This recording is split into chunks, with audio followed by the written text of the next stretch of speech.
مساء السعادة. يلا نعمل غدا سريع خفيف سهل وهيعجب ولادنا، ومش بس هيعجب الأولاد، لا ده كمان ده هيعجب أبو الأولاد.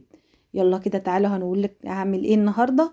هنسمي الله كده وهنبدأ نجيب حلة كده فيها مية معانا وهنبتدي. أيوة كده تغلي معانا المية، ننزل برشة من الملح وعليها أي نوع مكرونة تفضلوه. هنسلق المكرونة وبعد ما نسلقها هنجيب كده الحلة وهننزل بمعلقتين من الزيت كده، عليهم بصلة متقطعة كده زي ما انتوا شايفين، فصين توم هرسناهم. يلا اديها تقليبة، رشة من البابريكا على الفلفل الاسود، وهتنزلي بالطماطم زي ما انت شايفة كده مضروبة في الخلاط، معلقة من الصلصة، معلقة هريسة وتقدروا تستغنوا عنها، وهننزل برشة من السكر، وهنا رشة من الكزبرة الناشفة او الجافة زي ما انتوا حابين وزي ما بتقولوا. يلا كده هنغطيها تتسبك، بعد ما تتسبك هننزل بالملح، اديها تقليبة كده وظبطي ملحها وانزلي بالمكرونة.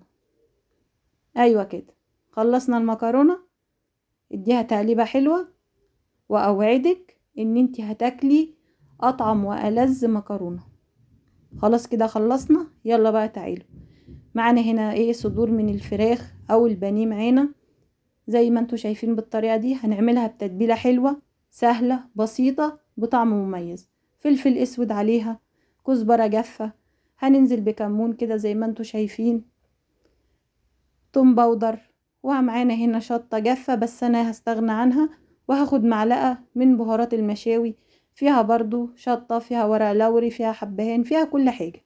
هناخد معلقة صغيرة كده مش كبيرة مع معلقة صغيرة من البابريكا، عصير ليمونة كده زي ما انتوا شايفين، والملح بتاعنا، ومعلقتين زيت، بس كده. ودي التتبيلة بتاعتنا. هنقلب كويس زي ما انتوا شايفين، وما بتحتاجش ان احنا نقعدها فترة طويلة، ممكن نسيبها كده وندخلها الفرن على طول، وممكن تعملوها زي ما انا هعملها بالطريقة دي. هنشوحها كده وهنديها صدمة الفراخ معانا.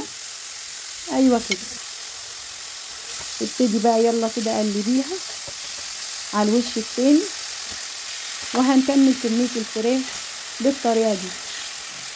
الأكلة دي حلوة وجميلة وبجد هتعجب أولادك أو أي حد هياكل منها، وما بتاخدش وقت معاكي. يلا غطي، هتنزل بقى السوائل الزيت والليمون والتوابل اللي فيها وسيبيها لحد ما تتشرب.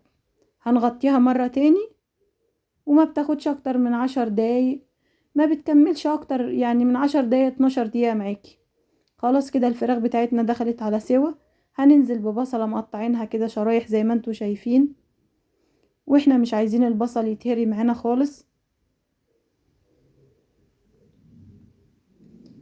قلبيها بالطريقة دي كده. في الوقت ده انا مجهزة معايا فلفل حار والوان، وتقدري تستغني عن الفلفل الحار لو انتي مش حباه. بالشكل ده نزلت عليها وهديها تقليبة تاني كده.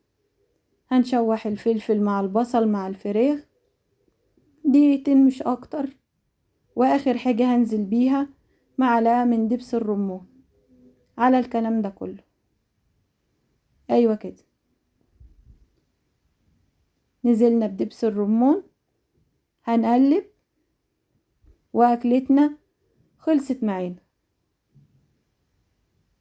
اكلة سهلة بسيطة ما خدتش اكتر من ربع ساعة معانا، المكرونة بالفراخ بكل حاجة.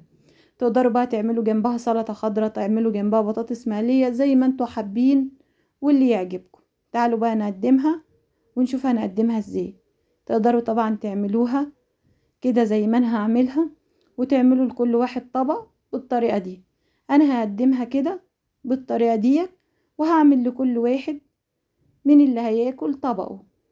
يلا الفراخ جنب المكرونة، وهننزل بالخضار بتاعنا كده اللي هو ايه، بصل وفلفل الوان، ومش اكتر من كده. بس عملنا الاكل سريع سريع وما خدش وقت معانا ولا خد اي حاجة. اذا عجبكم الفيديو ما تنسوناش بدعوة حلوة واشتراك في القناة ولايك وشير، والسلام عليكم.